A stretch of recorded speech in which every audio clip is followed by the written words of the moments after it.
തമിഴ്നാട്ടിൽ വർഷങ്ങൾക്ക് ശേഷമാണ് മുസ്ലിം ലീഗിനും കോൺഗ്രസിനും മന്ത്രിമാരുണ്ടാവുന്നത്. ഏതാണ്ട് 59 വർഷമായി കോൺഗ്രസിന് തമിഴ്നാട്ടിൽ മന്ത്രിമാരുണ്ടായിട്ട്.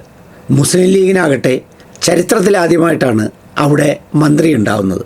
ഇതുവരെ DMKയുടെ ഭാഗമായി അവർ നിലനിന്ന് പോയെങ്കിലും അവർക്ക് പ്രത്യേകിച്ച് മന്ത്രിസ്ഥാനമോ അംഗീകാരമോ ഒന്നും കൊടുത്തിരുന്നില്ല.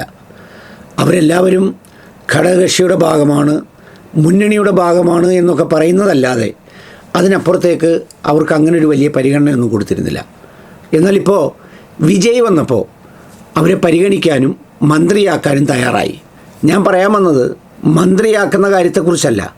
അത് പലപ്പോഴും മന്ത്രിയാവുക എന്ന് പറയുന്നത് ഒരു രാഷ്ട്രീയ പാർട്ടിയെ സംബന്ധിച്ചിടത്തോളം അതിൻ്റെ പ്രവർത്തകർക്ക് ഒരാവേശവും സന്തോഷവും ഉണ്ടാകുന്ന കാര്യമാണ്. ആർക്കെങ്കിലുമൊക്കെ പേഴ്സണൽ സ്റ്റാഫിൽ വരാം, ആ വകുപ്പുകളിൽ ചെയർമാൻമാരെ നിയമിക്കാം, ഡയറക്ടർ ബോർഡ് മെമ്പർമാരെ നിയമിക്കാം, അത്തരത്തിലുള്ള കാര്യങ്ങളൊക്കെ നടക്കും. എന്നാൽ ഇവിടെ ഞാൻ പറയാൻ വന്നത് അവിടുത്തെ സത്യപ്രതിജ്ഞയെക്കുറിച്ചാണ്. കാരണം കുഞ്ഞാലിക്കുട്ടി ദൈവമെന്ന് പറഞ്ഞതിൽ വല്ലാതെ നൊന്തുപോയ ചില ഷജറ മുസ്ലിയാക്കന്മാർ ചില വാദങ്ങളുമൊക്കെയായി രംഗത്ത് വന്നിരുന്നു. ചില വ്ളോഗർമാരൊക്കെ രംഗത്ത് വന്നിരുന്നു.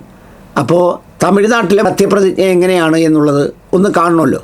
ഇത് കേട്ട് നോക്കൂ. അസൻസ മുഹമ്മദ് യാസീൻ ഷാജഹാൻ എന്നും நான் தமிழ்நாட்டு அரசின் அமைச்சர் என்ற முறையில் எனது கவனத்திற்குள்ளாவதும் தெரிய வருவதுமான எந்த பொருளையும் அமைச்சரின் கடமைகளை உரியவாறு நிறைவேற்ற தேவையான அளவுக்கன்றி ஒருவரிடமோ பலரிடமோ நேர்முகமாகவோ மறைமுகமாகவோ அறிவிக்கவோ வெளிப்படுத்தவோ மாட்டேன் என்று இறைவன் மீது ആണയിട്ട് ഉറുതിമൊഴിகிறேൻ.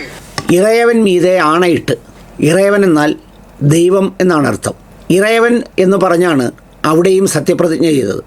എന്ന് മാത്രമല്ല, പഴയ കാലത്തൊക്കെ പ്രിൻ്റ് ചെയ്ത് കൊടുക്കുന്ന ആ പേപ്പറിൽ ഗോഡ് എന്നതിൻ്റെ ബ്രാക്കറ്റിൽ ഈ പറഞ്ഞ ഭരണഘടനയിൽ പറഞ്ഞിരിക്കുന്നത് പോലൊരു ഭാഗമുണ്ടാകുമായിരുന്നു. എന്നാൽ ഇപ്പോൾ ആ സ്ഥിതിയല്ല. അതുകൊണ്ട് തന്നെ ഇറയവൻ എന്ന് പറഞ്ഞ് സത്യപ്രതിജ്ഞ ചെയ്ത ആ സത്യപ്രതിജ്ഞ കണ്ടപ്പോൾ ഞാൻ വിചാരിച്ചു, ഇപ്പോൾ ഈ കേരളത്തിലെ കുഞ്ഞാലിക്കുട്ടിയെയും മുസ്ലിം ലീഗ് മന്ത്രിമാരെയും ഒക്കെ ശരിപ്പെടുത്താൻ ഇറങ്ങിയിരിക്കുന്ന മുസ്ലിയാക്കന്മാർക്ക് ഇത് ഒരു പ്രാദേശിക നിലനിൽപ്പിൻ്റെ അല്ലെങ്കിൽ എന്തെങ്കിലും തരത്തിലുള്ള ഒഴിവുകഴിവിൻ്റെ പ്രശ്നമല്ല, മറിച്ച് ഇത് രാജ്യത്താകമാനം നിലവിലുള്ള ഒരു ഓത്ത് ഓഫ് ഓഫീസിൻ്റെ പ്രക്രിയയാണ് എന്ന് ഇനിയെങ്കിലും ബോധ്യപ്പെടട്ടെ. അതുകൊണ്ട് മാത്രം ഇത് കാണിച്ചതാണ്.